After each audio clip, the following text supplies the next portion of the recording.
Hi అండి. Welcome to Vaishu recipes. ఇవాళ recipe వచ్చేసి చల్లచల్లని ఫ్రూట్ కస్టర్డ్.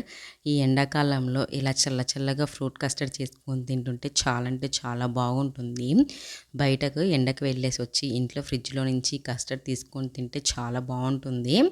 చాలా ఈజీగా ఇంట్లోనే చేసుకోవచ్చు. కస్టర్డ్ చేసుకొని రెడీగా పెట్టేసి ఫ్రూట్స్ కట్ చేసేసుకొని పెట్టుకుంటే చాలా ఈజీగా అయిపోతుంది కస్టర్డ్ వచ్చేసి. పదండి లేట్ చేయకుండా ప్రాసెస్లోకి అయితే వెళ్ళిపోదాము. 1 లీటర్ పాలు అయితే చేస్తున్నాను. స్టవ్ వెలిగించి కడాయి పెట్టేసి 1 లీటర్ పాలు వేసుకోవాలి. పైన మీగడ కడుతున్నప్పుడు ఒకసారి కలుపుకోవాలి. మీడియం ఫ్లేమ్లో ఇలా పొంగొచ్చాక సైడ్కు మీగడ కట్టకుండా బాగా కలుపుకుంటూ ఉండాలి. ఇలా ఒక 2 మినిట్స్ మీడియం ఫ్లేమ్లో అయితే మరగనివ్వాలి. ఆలోపు ఒక బౌల్ తీసేసుకొని బౌల్లోకి 4 టేబుల్ స్పూన్స్ కస్టర్డ్ పౌడర్ అయితే వేసుకోవాలి.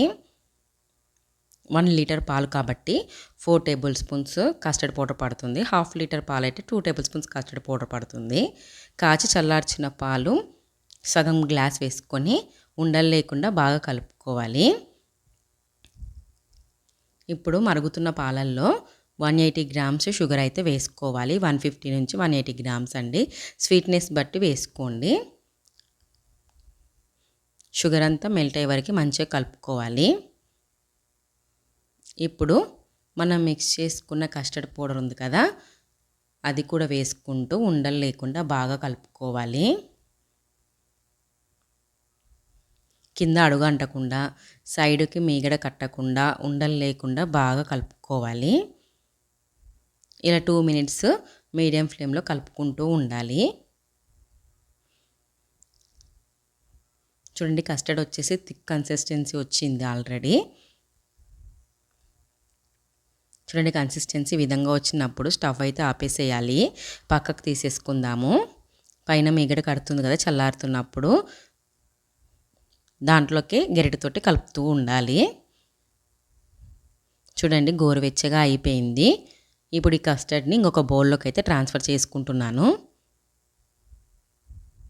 ఇలా ట్రాన్స్ఫర్ చేసేసుకొని ఫ్రిడ్జ్లో అయితే పెడుతున్నాను. ఆలోపు ఫ్రూట్స్ అయితే కట్ చేసేసుకోవాలి. చూడండి apple, banana, black grapes, green grapes, pomegranate అయితే కట్ చేసి పెట్టుకున్నాను. కస్టర్డ్ కూడా చల్లగా అయింది. ఇప్పుడు కస్టర్డ్ తీసేసి ఫ్రిడ్జ్లో నుంచి కట్ చేసుకున్న ఫ్రూట్స్ మొత్తం వేసేసుకోవాలి. అలాగే కట్ చేసుకున్న బాదం, జీడిపప్పు కూడా వేసుకుంటున్నాను. డ్రై ఫ్రూట్స్ మీ దగ్గర ఏ డ్రై ఫ్రూట్స్ ఉన్నా ఆ డ్రై ఫ్రూట్స్ వేసుకోవచ్చు. ఇలా ఫ్రూట్స్, డ్రై ఫ్రూట్స్ వేసుకొని బాగా మిక్స్ చేసేసుకోవాలి. చూడండి ఎంత క్రీమీ టెక్స్చర్ వచ్చిందో, చాలా అంటే చాలా బాగుంటుంది. ఈ కస్టర్డ్ వచ్చేసి చల్లగా తింటుంటే చాలా అంటే చాలా టేస్టీగా అనిపిస్తుంది కూడా. పిల్లలకు కూడా చాలా బాగా నచ్చుతుంది. ఎందుకంటే అన్ని ఫ్రూట్స్ మిక్స్ చేసి వేసాం కాబట్టి పిల్లలు కూడా చాలా ఇష్టంగా తింటారు. బాగా కలుపుకున్న తర్వాత ఒక సర్వింగ్ బౌల్లోకి తీసేసుకొని పైన పొమగ్రనేట్ విత్తనాలతోటి గార్నిష్ చేసుకుంటే ఎంతో టేస్టీగా ఉండే ఫ్రూట్ కస్టర్డ్ అయితే రెడీ అయిపోయిందండి. మీరు కూడా ఈ సమ్మర్కి మీ ఇంట్లో ఫ్రూట్ కస్టర్డ్ ట్రై చేసి ఎలా వచ్చిందో కమెంట్లో చెప్పండి. వీడియో నచ్చితే లైక్ చేసి సబ్స్క్రైబ్ చేసుకోండి. Thanks for watching. బాయ్.